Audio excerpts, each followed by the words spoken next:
Welcome to Samba Samba. Enjoy the video. You'll start by confirming tethering is allowed and you have data to spare. This avoids mid-game drops.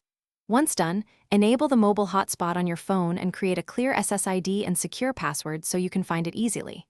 Make sure your Xbox's Wi-Fi is on. Go to Guide, Settings, General, Network Settings. Then keep both devices awake and visible. Don't lock the phone screen while connecting because the Xbox needs the hotspot broadcast to appear. You now connect the console.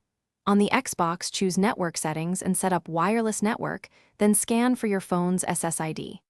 Enter the hotspot password exactly as you set it. Capitalization matters. Once connected, run the Xbox network test to confirm IP assignment, DNS resolution, and NAT type, because these determine multiplayer quality. If NAT is moderate or strict, you can still play, but expect matchmaking limits. Keep the phone. Finish by saving the connection and immediately testing gameplay. Open a party or a simple multiplayer match to evaluate latency and stability.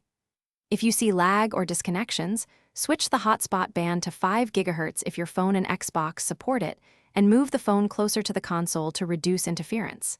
And if things still fail, here's one key tip. Toggle airplane mode on the phone, wait 5 seconds, then re-enable hotspot and reboot the Xbox. That often clears IP or routing glitches.